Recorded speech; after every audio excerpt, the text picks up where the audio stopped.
السلام علیکم، میں ہوں جواد علی جدون اور آپ میرا آفیشیل یوٹیوب چینل دیکھ رہے ہیں۔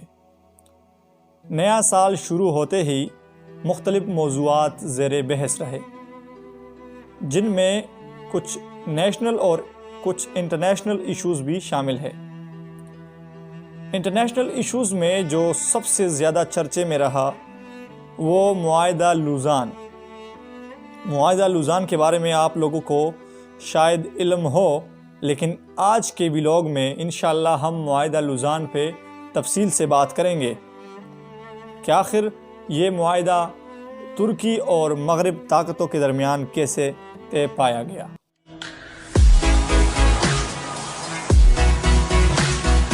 معاہدہ لوزان کیا ہے اور اس کے ترکی پر کیا اثرات مرتب ہوئے، اور مغربی طاقتیں 2023 آنے سے قبل ہی خوفزدہ کیوں ہیں؟ ترک صدر رجب طیب اردگان اپنی تقاریر میں 2023 کا ذکر کرتے ہوئے یہ کہتے کیوں نظر آتے ہیں کہ 2023 کے بعد ترکی پہلے جیسا نہیں رہے گا؟ یہ سوالات وہ ہے جو اپنے اندر نہایت دلچسپ معلومات رکھتے ہیں۔ جنگ عظیم دوم کے بعد سلطنت عثمانیہ ختم کر دی گئی۔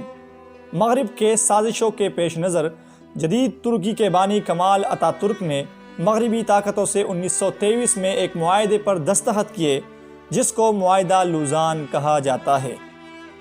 اس معاہدے کی روح سے خلافت عثمانیہ ختم کر دی گئی تھی اور ترکی نے تینوں براعظموں میں موجود خلافت کے اثاثوں سے بھی دستبرداری اختیار کر لی تھی۔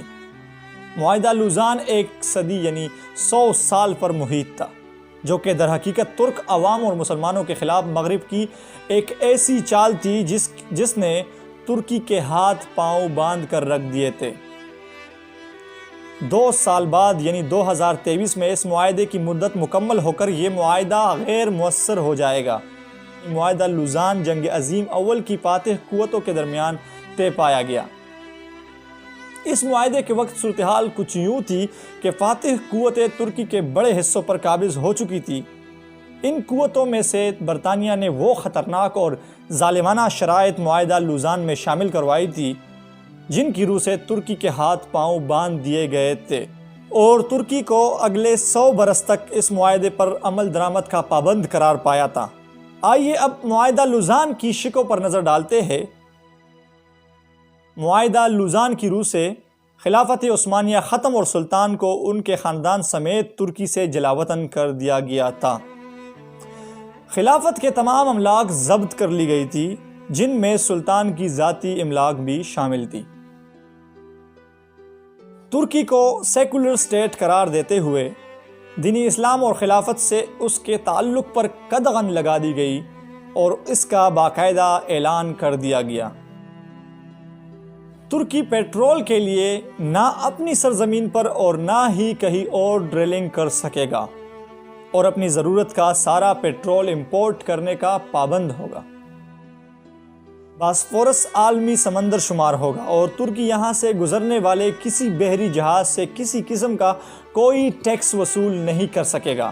واضح رہے کہ باسفورس کی سمندری کاڑی بحر اسود، بحر مرمرا اور بحر متوسط کا لنک ہے، اور اس کی اہمیت کا اندازہ اس بات سے لگایا جا سکتا ہے کہ یہ عالمی تجارت میں ریڑھ کی ہڈی کی حیثیت رکھنے والی ترک صدر رجب طیب اردگان ایک سے زیادہ مرتبہ واضح کر چکے ہیں کہ 2023 کے بعد ترکی وہ ترکی نہیں رہے گا۔ صدر طیب اردگان کا کہنا ہے کہ ہم اپنی سرزمین سے پیٹرول بھی نکالیں گے اور ایک نئی نہر بھی کھودیں گے جو بحر اسود اور بحر مرمرا کو باہم ملا کر مربوط کر دے گی، اور اس کے بعد ترکی یہاں سے گزرنے والے ہر بحری جہاز سے ٹیکس وصول کرے گا۔